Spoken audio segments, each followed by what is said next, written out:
going on, dudes and dudettes? So yes, if you did notice a short I put up Saturday night after the USC football game, yes, they did end up getting that victory, 56-28. Zachariah Branch, the freshman, went off. He had 232 all-purpose yards, had one receiving touchdown, and then did that up with a kick return touchdown as well. Caleb Williams had 4 touchdowns, almost 300 yards. It is the 10th time he's had a 4-touchdown game as a Trojan, which already ties the great Matt Leinert's record that he had while playing. And he played like 30-something games, but Matt Barkley has the record at 11 total games, but he played like almost over 45 total games at USC. So I'm pretty sure Caleb, with only just most likely this being his last season, has a chance to not only tie Barkley's record, but end up surpassing him with the 4 touchdowns a game, like total in one game. So looking forward to that. Obviously, I think Matt Barkley is one of the better USC quarterbacks of all time, but yeah, it'd be tough to see his record get broken, but obviously the talent of Caleb Williams is inevitable. But yeah, either way, it was a pretty good overall game. I mean, yeah, one of the main things I wanted to get into, because you heard of my concerns. Well, yes, I'm probably one of the few. There's probably a lot of USC fans out there, but I think it's more of the backlash that USC will be getting, not only already the past couple of days since the game, but also leading up to the next game and seeing how the defense performs again. That, yeah, the defense still looks sketchy, and Alex Grinch does not look like a defensive, coordinator and all this stuff, even with more talent. But I don't know, I think him, and even at sometimes that even when the offense was a little bit lackluster and not performing well in the first half, because USC was only, I think the score at the first half was like 21-14 or 13, something like that. But I think it's just because Lincoln Riley felt that he can just rotate a lot, not only a lot of freshmen, I mean multiple freshmen. I think this whole recent class of freshmen got to play even offensive linemen and defensive linemen, guys, linebackers, safeties and corners, even wide receivers and running backs as well. I just thought maybe he assumed his team is still too good enough to be able to beat San Jose State no matter what, and kind of just rolled it out as almost like an exhibition game. And yeah, you gave up quite a bit of yards. I mean, that quarterback for San Jose State played pretty well himself, and they still gave up 28 points. And yeah, USC scored 56, but most of that came in the second half, and at least one of those was not an offensive touchdown. It was a kickoff return as well. So I don't know. It was like an up and down performance in my opinion. I know you want to get those guys looks to try to see, because I believe it's still the same when it comes to a redshirt year, where you have to play at least 4 games, and then that year, that first or second year, whatever it is, counts or does not count towards your eligibility. So I know he wanted to get them in because he knew he probably could have and still would get the victory in that game the past couple of days, but I just thought it kind of blew off a lot of the momentum and at times the continuity, because he started like a offensive lineman who just came in the summer, and it's obvious that he probably earned that starting role. I believe it was Alani Noah. But then the very next drive, you put in Emmanuel Pregnon, who was a transfer from Wyoming, who's supposedly very talented and supposed to have that spot. But I think if you wanted to do that, it's harder to do that with certain players, especially on the offensive line, instead of like guys as a quarterback. So I know at times when they're trying to figure out who their quarterback is and it's a tight race, they'll say, okay, this first drive you get, then the next drive the second guy will get it and all that stuff, and then we'll see who ends up doing better at the half, and we'll let that person play.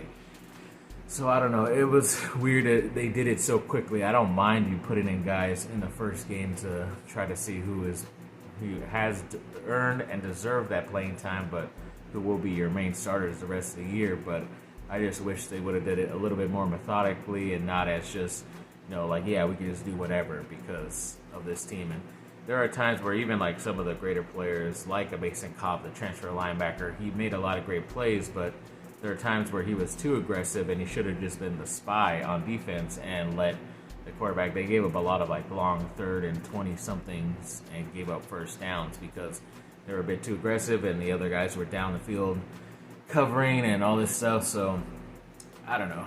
it was some good performances by some of these freshmen, including Zachariah, who's pretty much the player of the game. But even Caleb, he seemed frustrated, especially a lot of times in that first half. And I wonder if it was with all that, transition and, taking players in and out and not having that continuity. But, I guess they just felt like no matter who they put in there, they would have been fine. But I still believe that they should have just at least, tried to stick with certain guys for a bit, not only a couple of drives, but even like a quarter. Because that was the different thing, too. I didn't realize how much the rule change of, like, the rolling clock and not, like, stopping the clock after every first down or something like that, or going out of bounds during the first couple of quarters where the clock just went quickly. That's why I think the score was just as low as it was in that first half, because the clock just kept going no matter what for both sides, because both sides kept kind of running the ball. Except USC was kind of throwing a bit more, but when San Jose State had it, they probably had the better, or at least more time of possession in that first half because they were running it a bit more. But yeah, it's pretty interesting. I know it stops normally as it used to, like the last 2 minutes. I want to say, I know at the end of the game, I don't know if it's the end of the first half as well, but yeah, it was pretty interesting. So if you're seeing a lot of high over and unders for points wise, you might as well just take the under, because I don't think a lot of teams are going to get that many possessions here in this college football year. So that would be pretty interesting. But it's also like a thing defenses can use against Caleb Williams and USC, where they kind of can take the ball away from him for a long period of time, and a big chunk of the game is already done too. So I just want to get through some other quick stuff I had, but yeah, overall that was pretty much all my notes, and yeah, I already talked for almost 7 minutes about this. But yeah, I am obviously happy that we're 1-0. It doesn't look or sound like it, but definitely looking forward to Nevada. It could be interesting just because there are a couple of ex-USC players on that team, offense and defensively, so hopefully they don't let them take advantage of that game. But I'm pretty sure USC might roll out their same technique of letting these younger guys play and see who has the ability, because they will still have 2 more games of eligibility after that to decide who's going to redshirt or not.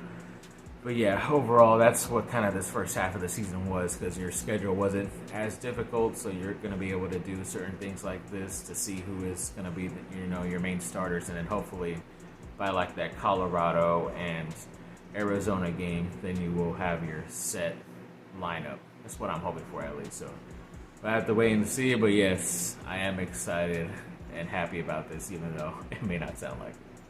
And the other day, USC offered the 2025 4-star safety in Jalen Morgan. That's pretty good. Obviously, looking at another talented defensive player in the class of 2025, so that's nice. And then 247 Sports predicted that USC would be playing LSU in the Cotton Bowl, so that they end up not making the Final Four, I'm assuming, with that placing of them in that bowl game. But it's also kind of like, it would be a nice preview of what the teams would sort of look like the next year. Most likely both teams would be losing their main starting quarterbacks they've had for the past couple of years, but overall to see how the young guys do against each other in that matchup, that would be pretty cool to have. Last time USC played in the Cotton Bowl, though, they had to play Ohio State and pretty much got beat up. But that was the Clay Helton era, and you kind of pretty much expected that no matter what, which sucked, even though USC did have a lot of talent at that time.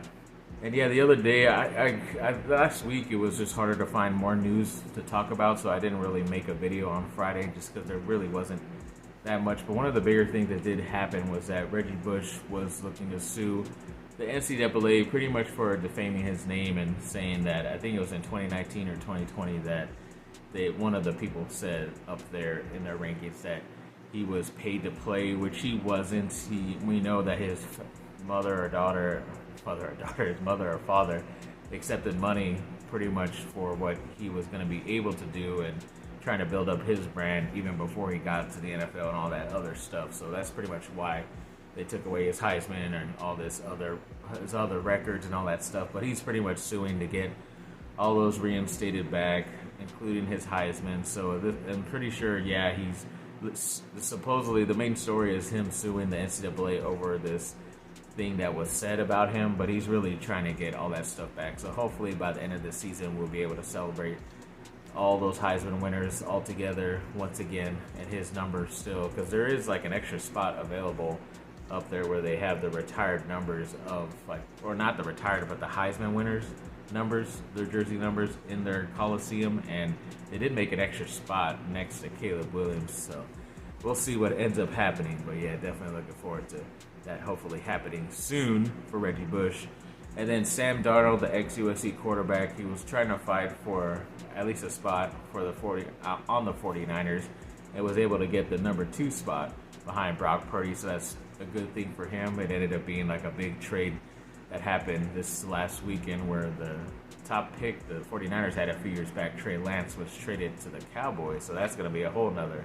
I guess the Cowboys just needed more, drama and stuff to get their name back into the news, because there really hasn't been much talk about them, thankfully. But then, of course, they had to do this big trade, and is Dak Prescott, the quarterback, going to be unhappy and he wasn't told about it and all this stuff. And I don't even know if Trey Lance is good enough to be able to play officially, but yeah, we'll have to wait and see, I guess.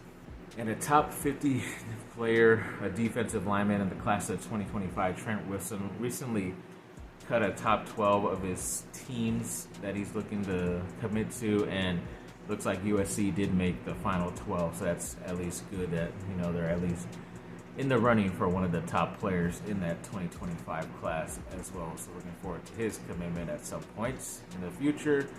And then House of Victor did have a couple of nice signings. They did sign the freshman running back earlier in the week, Amarian Peterson, so now they have both of the freshmen running backs at USC. That's cool. And they also signed the incoming top freshman college or high school basketball player on the men's side, Isaiah Collier, to the House of Victor. So that's pretty cool. I'm pretty sure he's only going to stay 1 year, but either way, he's going to be able to make some money while he is here at USC that 1 year. And then that Twitter channel or page or whatever, X page, that college football blue buds that I usually talk about, because they kind of talk nice about USC a bit.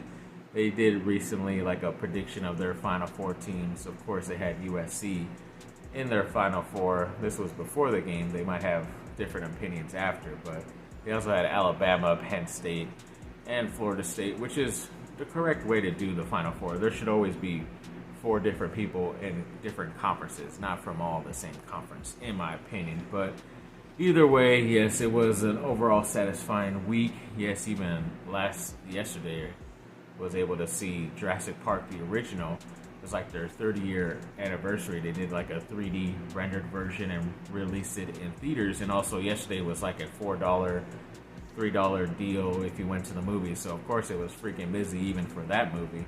But yeah, the theaters were pretty crazy that day. But yes, luckily was able to see it. It was nice to be able to see such a great classic at the movie theaters again. I didn't really care for the 3D. It was, I could have done without it because it really didn't make a difference in the movie. But yeah, still being able to see that big of a movie with a big audience and able to scare my girlfriend as well. She's seen the movie, but of course she forgot, what a scary moment that happened. And of course it was pretty hilarious seeing her shake the whole row. But yes, and of course you've seen this hat for quite a bit. I was able to get for my birthday from my stepfather. His company, Suing and Reaping. Yeah, it's nice USC colors with the band that I like, their emblem, Angels and Airwaves. Yes, it says AVA. That's not how you spell Angels and Airwaves acronyms, but Ava is the name of his daughter, so it kind of works if you really think about it. So yes, thanks for watching, people. Like and subscribe. Comment down below. Let me know what y'all think. Have a great rest of your day. Bye. Fight on.